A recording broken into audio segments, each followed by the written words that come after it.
Okay, so I'm Marcus Idle. I'm one of the practice heads here at Third Space.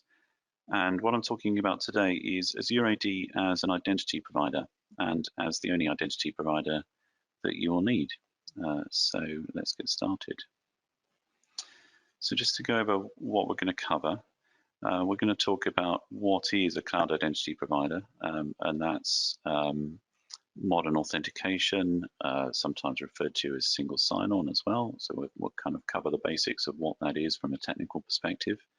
We'll talk about what you can connect to Azure AD as an identity provider.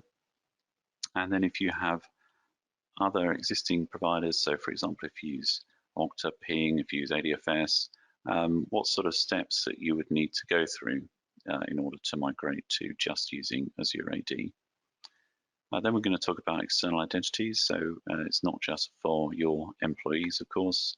When you work with other organizations, it's useful to have their identities brought into your organization rather than creating new usernames and passwords for them. So we're going to talk about that. And also B2C to a certain extent. And then sharing these resources is great, but how do you secure both the external and internal users and your IT real estate, your resources, your SharePoint sites, and so on? So we'll go into that a little bit. And then we're going to talk about how we've done this with an existing customer, and then we'll go into questions and next.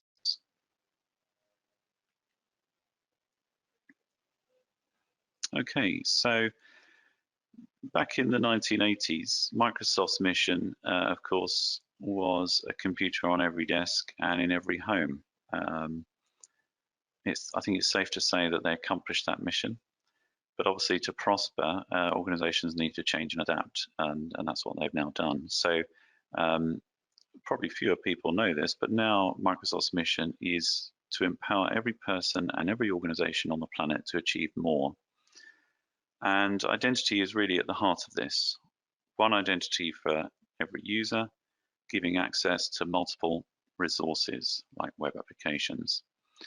And equally as important, keeping that access secure. So making sure the users are secure and the organization is protected from threats, whether it's password attacks, stolen credentials, or whatever. So we're going to explore the identity part of that story today.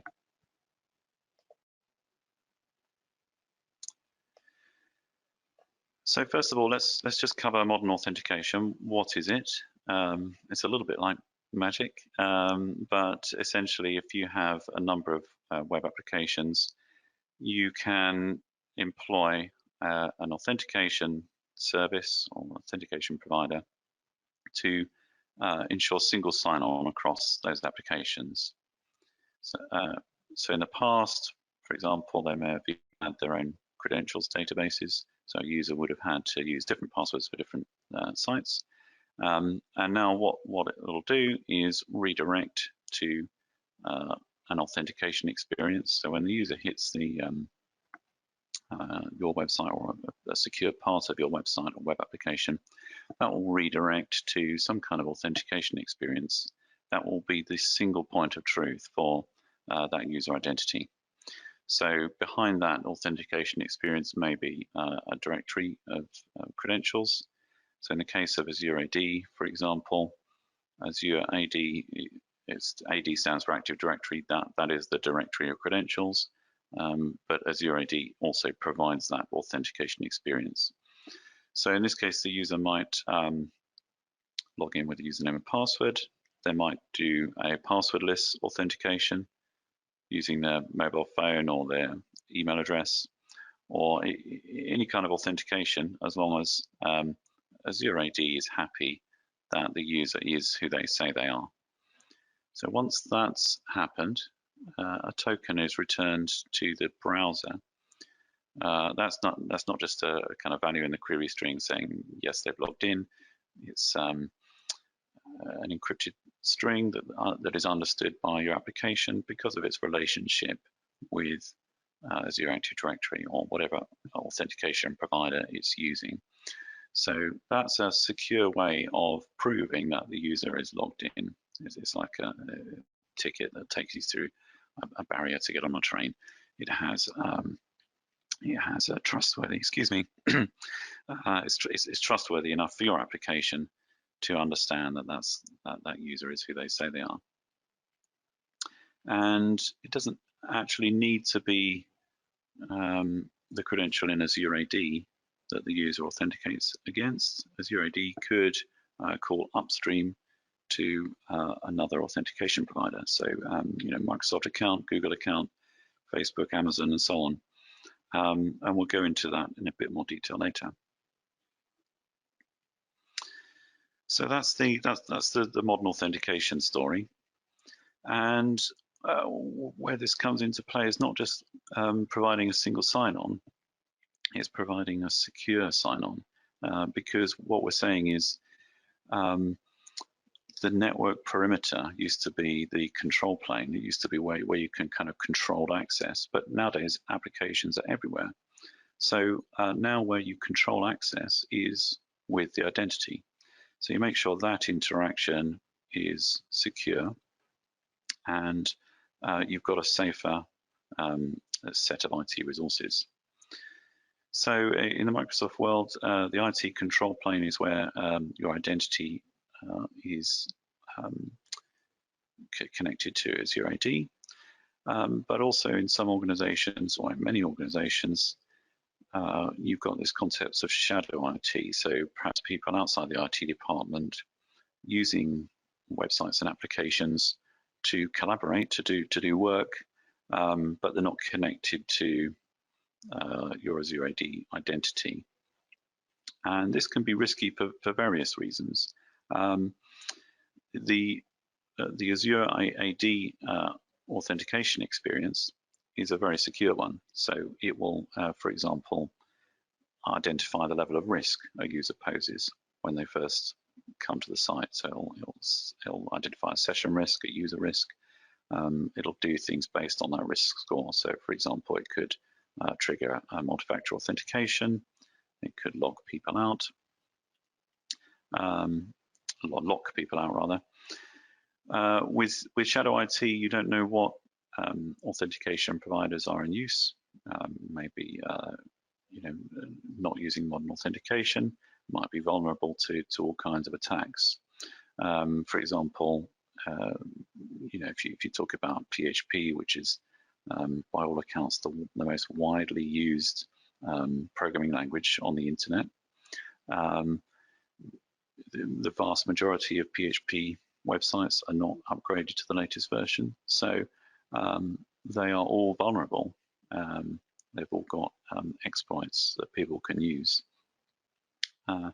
So shadow IT is a problem, but Microsoft have a bunch of tools to, for example, detect what shadow IT is going on in your organization, and you can get a report out and maybe kind of track down what's happening, maybe move applications across to the corporate approved application, maybe prevent people from using applications which pose a certain kind of risk. And then you've got, so on the very edge, you've got rogue IT, which is maybe people visiting sites at work but not doing work. It might be sites that are actually phishing sites, like capture credentials. Again, there are mitigations against this, like the Microsoft Identity Protection.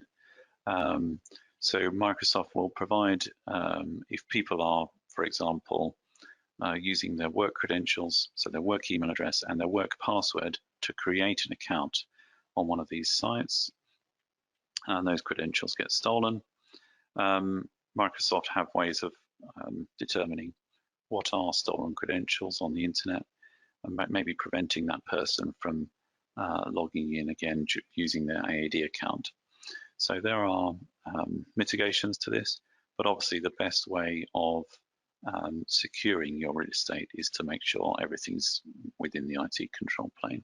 So everything your users do, every web application they use is secured by this one identity. Okay, so what can we wire up to this one Azure AD identity? Is it just Microsoft apps like Office 365? Well, actually, no, it's pretty much everything. So there are literally thousands of applications in the Azure Marketplace which can be wired up to Azure AD.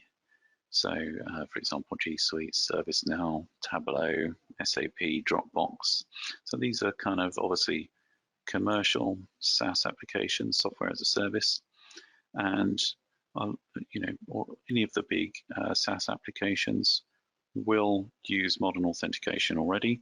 So they'll either use SAML, for example, or OAuth or OpenID Connect. They're usually wired up to one provider. You can wire them up to Azure AD. So it requires a little bit of configuration. It's not a one-click process, but it's also it's not rocket science, and it normally doesn't require any programming. At the same time, you can work with your homegrown apps. So things that you develop in-house, if you didn't originally develop them with OpenID Connect or SAML in mind, Microsoft can provide libraries and guides to integrating with Azure AD. So it's best to use the libraries rather than to you know, read the OpenID Connect specification, for example, and try and implement it yourself, because the libraries cover every base. The libraries will cover every kind of error message that goes on, and you know, single sign on, single sign out, and all that kind of thing. So using the libraries is pretty key. On-premise apps, I mentioned there at the bottom, these are applications that you haven't put in the cloud, so you haven't made available over the internet, but you can hook them up to something called Azure AD App Proxy, and that will sort of tunnel through to the internet for that application. So if you've had an on-prem app that's purely on-prem, you have to be you know, sitting at a desk in your office to connect to it. You can make changes, wire it up to Azure AD App Proxy, and then App Proxy will, of course, authenticate the user with Azure AD. So the answer here is really that you can connect any kind of web application to Azure AD for authentication, which is the good news. So in summary here, obviously you've got your devices, you've got the SaaS cloud, you've got your own applications and your on-premise apps, and you've got other identity providers, and they can all work in a kind of synchronicity with Azure AD, as well as bringing in your customers as identities.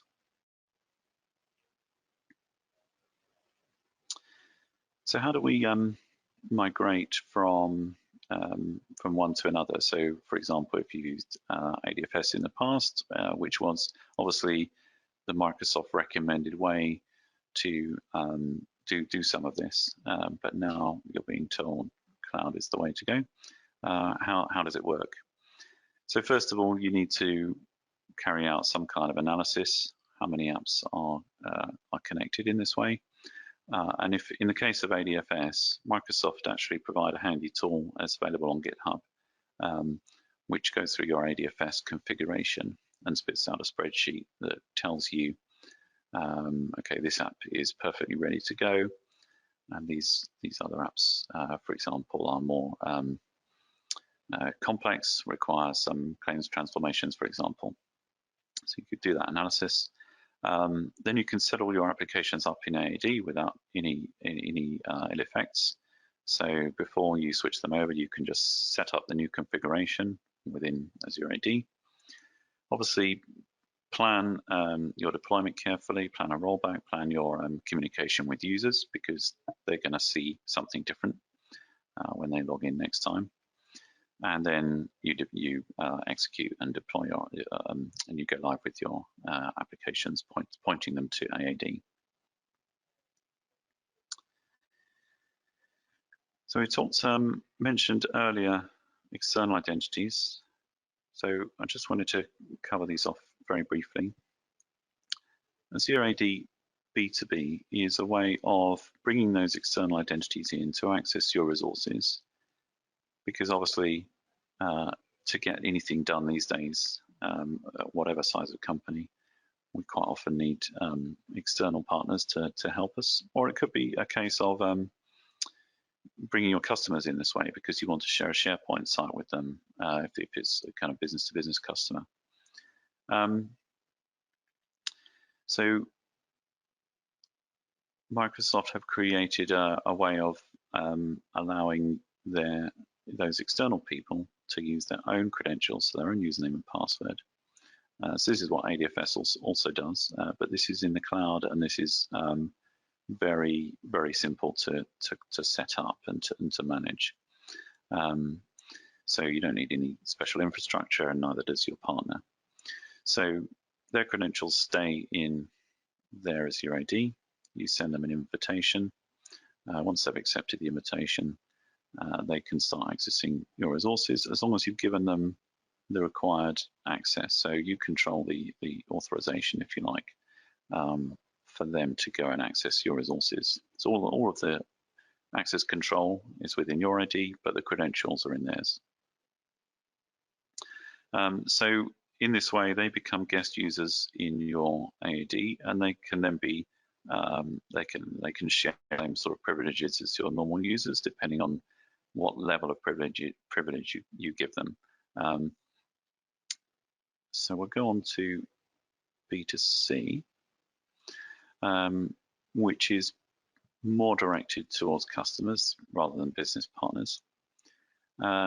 Customers can bring their identities, so more in this case than in B2C. You've got a range of social identities that they can log in with. So the way to configure this is, in the back end of the B2C Azure portal, you add an identity provider, and you configure B2C as an application for their identity provider. So you need to go away and, for example, in the case of Facebook, you create a Facebook application account, add B2C as an application. There's an exchange of keys, and then B2C can upstream that authentication to Facebook. So once the user's signed in, obviously there's no Facebook credentials that are copied over to B2C. B2C just gets a token, and then B2C will send a token in turn back to your application. So this is at the moment much more flexible than Azure AD on-prem, or Azure AD B2E and B2B.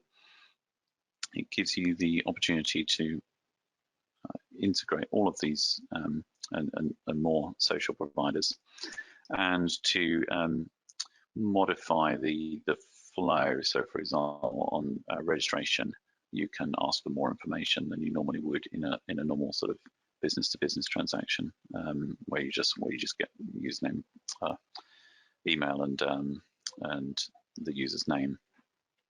And of course, you can integrate B2C with your applications in just the same way as you can integrate applications into Azure AD. So just a very quick slide on the components of B2C. As I mentioned, you can configure the user journey. So these are called policies in B2C. So you can create new sign-up and sign-in experiences and modify what kind of information you're taking from the user, for example. And this can be passed down to the application as claims. So if you remember, claims are part of the token that's being passed around.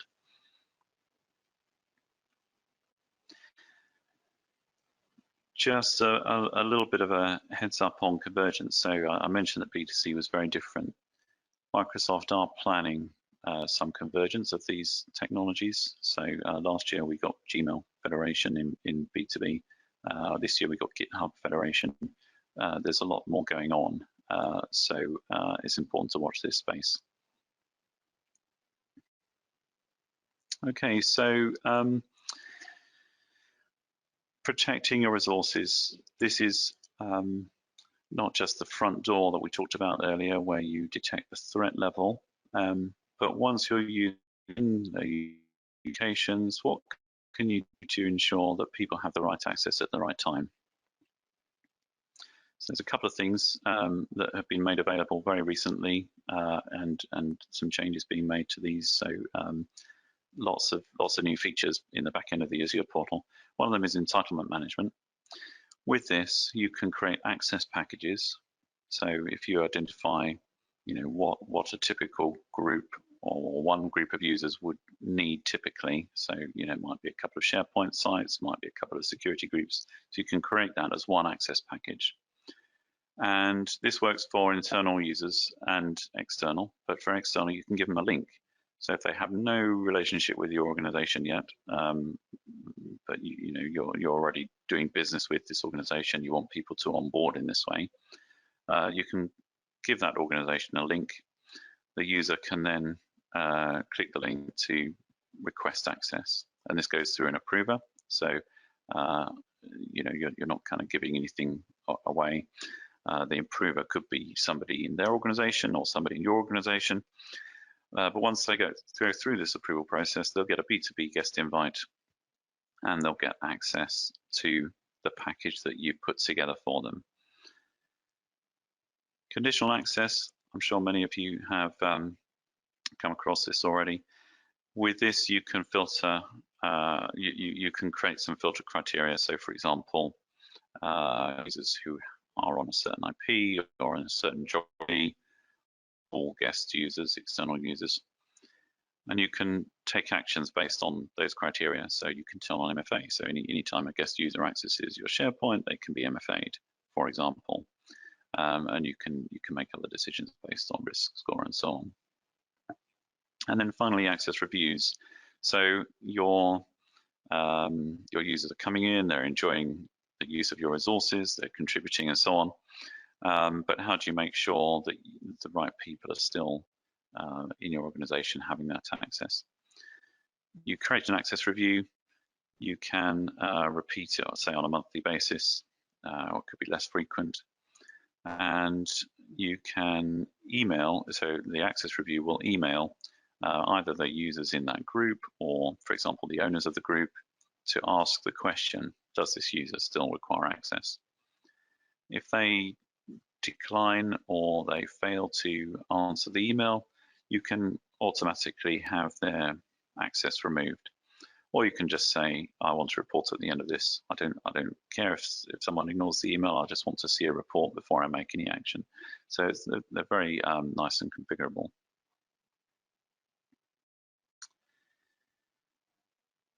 So what have we done with this with our customers? Well, just recently we've been working with a very large media company that has acquired another media company. And what they wanted to do was make sure that everybody was on the same page. So everyone was authenticating using a unified identity, which obviously creates savings, but also makes a kind of nice unified experience. So they were actually moving from Okta. We started with this analysis phase. We looked at 30, actually it's between 30 and 50 applications. The majority we decided were quick wins, so only required sort of a small amount of configuration. But then a minority of those applications required significant work, whether it's configuration or even a bit of coding. In the deployment phase, so we set up all these applications as enterprise applications in Azure AD. For the more complex ones, we had to create these things called claims transformation, so turning one claim into another that the application needs to consume. So the application's expecting something that maybe Azure AD wasn't giving them out of the box, but you can do claims transformations to fix that. And of course, creating instructions for the ultimate deployment. And then finally, the execution, where we communicated to users and then turned on the new authentication. Just want to tell you about next steps. If you have enjoyed this presentation and we do offer a half-day identity and access management envisioning workshop. It doesn't have to be specifically about one identity. So it could cover you know, a range of subjects, or just get in touch and we can decide whether it's a scoping call or an identity workshop or a full-blown project that's kind of next on the agenda. We do offer fixed price offerings for ADFS to AAD migration, step 1, which is basically moving the authentication, and step 2, which is migrating the apps. So we'll be very pleased to talk to you about that as well. So it remains for me to say thank you for attending. I very much hope you've enjoyed today's webinar, and hopefully see you on the next one.